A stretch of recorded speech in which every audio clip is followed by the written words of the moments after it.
En este primer apartado vamos a trabajar la clasificación de los sistemas materiales. Se titula ¿Cómo se clasifica la materia? Como recordatorio previo a lo que ya estudiamos en el tema anterior, podríamos iniciar esta clasificación de la materia recordando que las sustancias químicas puras se clasificaban como simples o como compuestas. La diferencia entre unas y otras eran simplemente si la constitución de las sustancias están formadas por uno o por más de un elemento químico. Si la sustancia estaba formada exclusivamente por átomos de un mismo elemento químico, decíamos que la sustancia era simple o elementos químicos, y si la sustancia estaba formada por átomos de distintos elementos químicos, estábamos ante sustancias químicas compuestas. Hay que recordar que la materia cambia en el tiempo, y esos cambios se clasifican en física y química en dos grupos, en dos categorías. Digamos que los cambios físicos son aquellos en los que no se altera la composición química de la sustancia.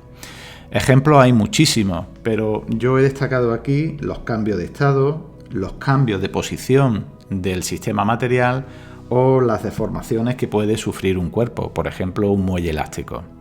Ejemplos de cambios de estado ya lo hemos estudiado en el tema anterior. Aquí aparece la conversión, el cambio de agua en estado sólido a estado líquido.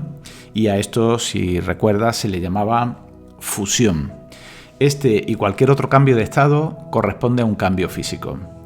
Por el contrario, los cambios químicos, que los estudiaremos en temas posteriores, son aquellos en los que la materia cambia hacia otras formas de materia distintas. Aquí aparece la reacción de oxidación del hierro para formar otra sustancia química que se denomina óxido de hierro 3. Recuerda que las sustancias simples podían ser diversas en función de cómo se agrupaban los átomos. Por ejemplo, en los gases nobles, recuerda, estamos ante sistemas en los que solamente hay un átomo, sustancias químicas formadas por un átomo. Los gases nobles, helio, neón, argón, kriptón, xenón y radón, pues los encuentras en la tabla periódica, recuerdas, en el grupo 18. Son sustancias químicas formadas exclusivamente por átomos. El grafito y el diamante es un ejemplo característico de sustancias simples en la que hay no un átomo como los gases nobles, sino grandes agrupaciones de átomos. Sustancias simples en estado molecular, formando moléculas, pues muchos no metales se encuentran en la naturaleza formando moléculas diatómicas, como por ejemplo el dinitrógeno, el dibromo, el dicloro, el difluor o el diyodo. Los halógenos, que los tienen aquí, al hidrógeno le pasa exactamente lo mismo. Es una sustancia química simple molecular. El ozono es la molécula, la sustancia química, formada por 3 átomos de oxígeno, mientras que el oxígeno diatómico, la molécula diatómica de oxígeno, pues tiene 2 átomos. O sea que es posible que un mismo elemento químico, el oxígeno, forme uniones con 2 o con 3 átomos. De las sustancias moleculares compuestas ya hemos hablado mucho. El hidrógeno y el oxígeno eran sustancias simples, pero la molécula de agua, el agua, es una sustancia molecular compuesta por hidrógeno y por oxígeno. El dióxido de carbono es también una sustancia, como ves, molecular, formada por un átomo de carbono y 2 átomos de oxígeno. Pero no todas las sustancias compuestas son moleculares. El cloruro de sodio forma cristales de tipo iónico. Son agregados de iones de distintos signos. Ahí aparece el cloro y el sodio. Y esto que ves aquí es la forma de una red cristalina de cloruro de sodio. Así percibimos nosotros en nuestro entorno al cloruro de sodio, eso es un cristal de cloruro de sodio, forma un mineral, también lo encontramos en la naturaleza en forma de mineral que se llama halita, y lo más importante para nosotros ahora es entender que este tipo de sustancias químicas forma agregados de iones con signo contrario. Ya veremos lo que son los iones, ¿vale? Pero ahora mismo debes de saber o recordar que este tipo de compuestos forma redes cristalinas. Muy bien, pues ya hemos visto y hemos recordado que en la naturaleza los sistemas materiales pues nos los vamos a encontrar en dos grupos. Podríamos clasificar a las sustancias químicas, a los sistemas materiales en dos grupos. O son sustancias puras, ejemplo lo que acabamos de comentar, o bien se encuentran mezclas de sustancias químicas.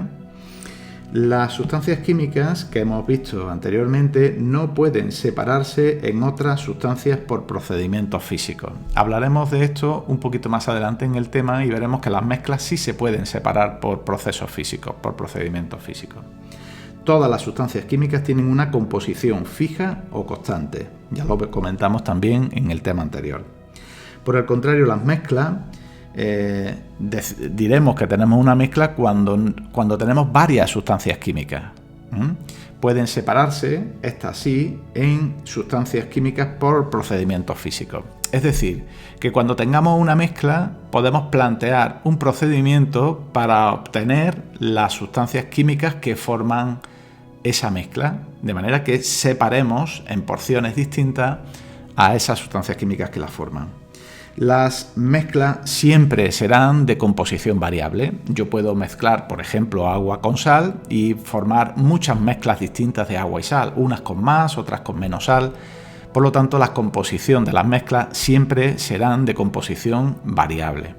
A continuación vamos a ver ejemplos de muchas mezclas que están en la naturaleza o a nuestro alrededor. Esto que ves en la imagen es una salina. En las salinas lo que hacemos es evaporar el agua de mar, uno de los componentes de la mezcla, para obtener la sal.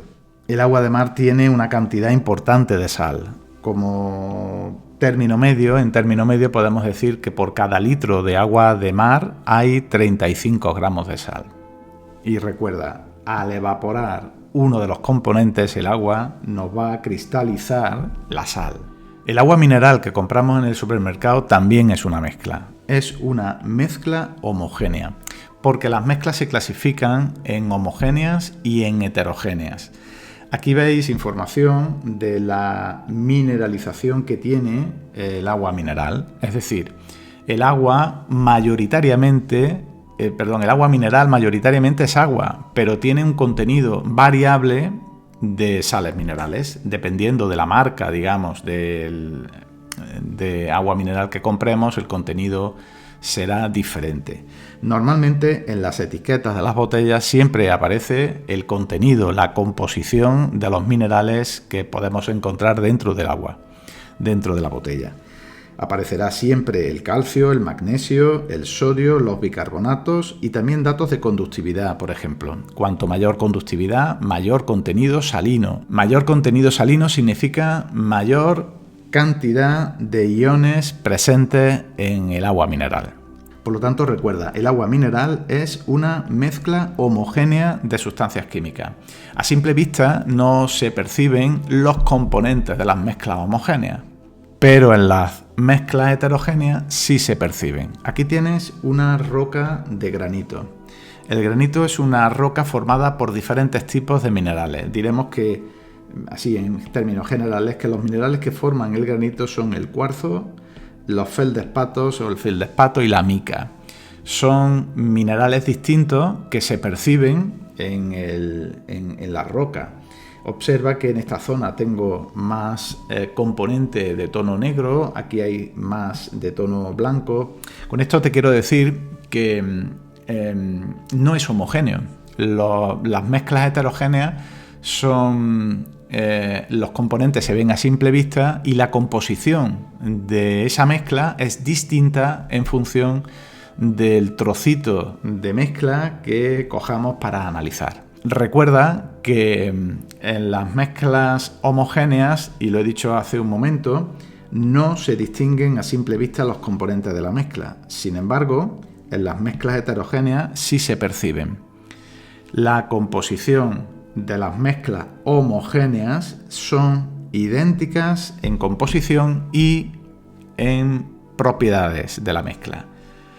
Fíjate, aquí tienes una mezcla de agua y sal, que una vez que esté la sal disuelta en el agua, tendremos una mezcla homogénea.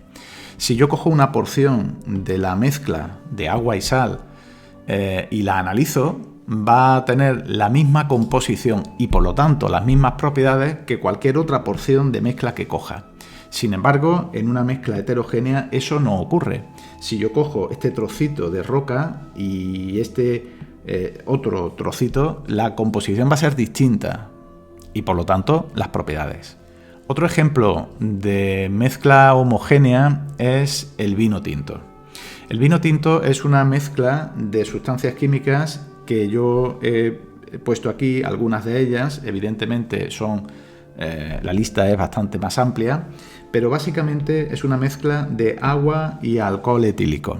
Es una mezcla hidroalcohólica, agua y alcohol etílico o también llamado etanol. Pero además del agua y el alcohol hay azúcares que están disueltos en el agua y hay muchas sustancias de carácter ácido, los llamaremos en general ácidos, y sustancias que le dan ese color, ese tono característico del vino tinto. Los vinos tintos tienen polifenoles, son sustancias con poder antioxidante y por lo tanto pues interesantes desde el punto de vista nutricional. El gas natural que llega a casa con la idea de quemarlo para producir calor también es una mezcla de sustancias químicas. En este caso es una mezcla de sustancias gaseosas. Los componentes mayoritarios del gas natural, como ves, es el metano. El metano es un hidrocarburo que solamente tiene un átomo de carbono. Su fórmula química es CH4. Pero luego hay otras sustancias químicas, también hidrocarburos, como son el etano, el propano y el butano. Eso sí, ya en cantidades un poquito más pequeñas. Otros gases como el dinitrógeno o el dióxido de carbono y trazas, es decir, cantidades muy pequeñitas de otras sustancias químicas. Por lo tanto, el gas natural, recuerda, es una mezcla homogénea. Muchos sistemas materiales aparentemente parecen homogéneos, sin embargo no lo son. Un ejemplo característico es la mayonesa. La mayonesa se considera una emulsión, una mezcla heterogénea, aunque aparentemente se vea homogénea. La mayonesa se forma a partir de la mezcla de aceite, que en el fondo el aceite es una mezcla, con huevo.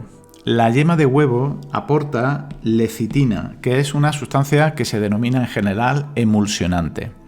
La lecitina va a permitir que una vez que se mezcle la fase grasa, el aceite, con la fase acuosa, no se separen, porque el comportamiento normal de las grasas con las fases acuosas es separarse. Pero si añadimos un emulsionante, esa mezcla será, digamos, permanente en el tiempo, es decir, no se separan.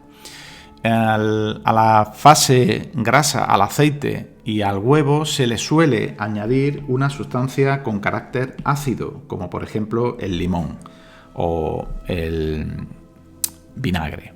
Pero lo normal es añadirle un poquito de limón.